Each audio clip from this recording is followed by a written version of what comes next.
गृह चलाई देउनाहांती विरोधी लगातार तृतीय दिन पर विधानसभा अचलावस्था गृह बारंबार मुलतवी जिद्रे अटल बीजेडी आउ कांग्रेस प्रसंग बदलाई करुछि अटैक बाचस्पति सर्वदलीय बैठक भी फेल।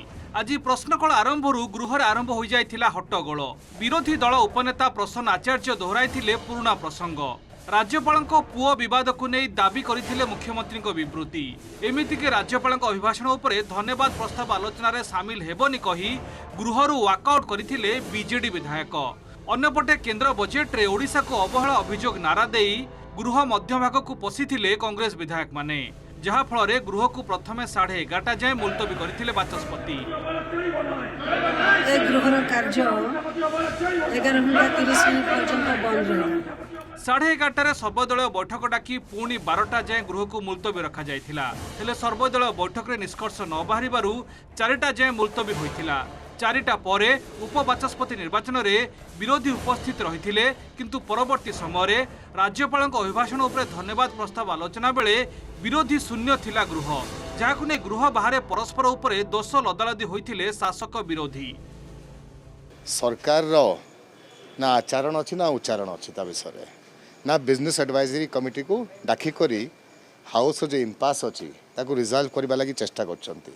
यहाँ जना पड़ुछि सरकार ना हाउस चलेवा लगी इच्छा अच्छी ना कि से गवर्नर इश्यू को एड्रेस करने लगी इच्छा अच्छी तेणु आम विधिवत भाव में वर्कआउट कलु। सोशल पैकेज दबा बदल रे ओडिशा को संपूर्ण भाव में मालकानगिरी जिला को बुड़े दबा पाई बीजेपी सरकार जो प्रयास करिछि कांग्रेस आकु केबे बर्दाश्त करिबो नाही। विधानसभा रे आमे दाबी करिछु जे स्वतंत्र पैकेज जेमती आंध्रा को देइचंती ओडिशा को दबा उचित सेति पाई आज विधानसभा रे कांग्रेस दबा आंदोलन करिछि।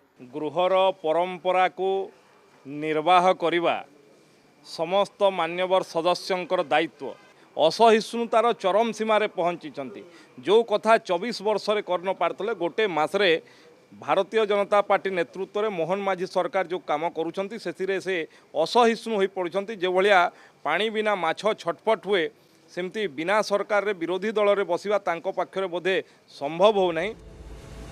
नुआ सरकार आसिबा परे अनेक किछि आशा रखिछंती राज्यवासी खास करी विधानसभा रे साधारण लोकंक सह जड़ित केउ प्रसंग उठिबो ता उपरे समस्तक नजर रहिछि हेले आरंभरु एमिति स्थिति देखिबाकू मिलिछि। बड़ कथा हेउछि विरोधी उठाइतिबा प्रसंग निजे आईन मंत्री स्पष्ट करि सारिछंती जे जिलापाल तदंत करूछंती तदंत रिपोर्ट को अपेक्षा अछि आईन ता बाटरे जिवो किंतु ता सत्वे भी नछड़ बंधा बीजेडी। बड़ कथा है दरवृद्धि प्रसंग को नहीं गतकाली बीजेडी पक्षर शून्यकाल आलोचना मुलतवी प्रस्ताव दि जाता आलोचना बाचस्पति ग्रहण करथिले किंतु गतकाली भी गृह को संपूर्ण अचल कर देइथिला बीजेडी। प्रश्न उठुछि कोन निर्दिष्ट गोटे प्रसंग छड़ा सरकार को घेरिबा को बीजेडी पाखरे आ कोनोसी इश्यू नाही ना बीजेडी गृह चलाई देबाकू चाहू नाही। राजनैतिक समीक्षक मतरे अप्रत्याशित पराजय परे विधानसभा जो बड़ उपस्थिति जाहिर करने गृह को जाशुणी अचल करुछि बीजेडी।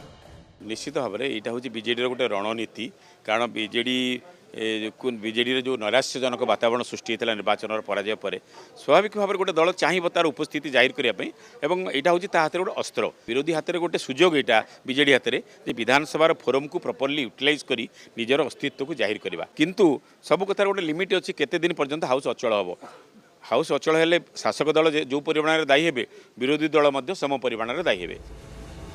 चलित थर रेकर्ड संख्यक 84 जन नुआ विधायक प्रथम थर विधानसभा को आछंती तेणु गृह परिचालन रे विरोधी एमिति आचरण को अनेक नापसंद करिसेंती।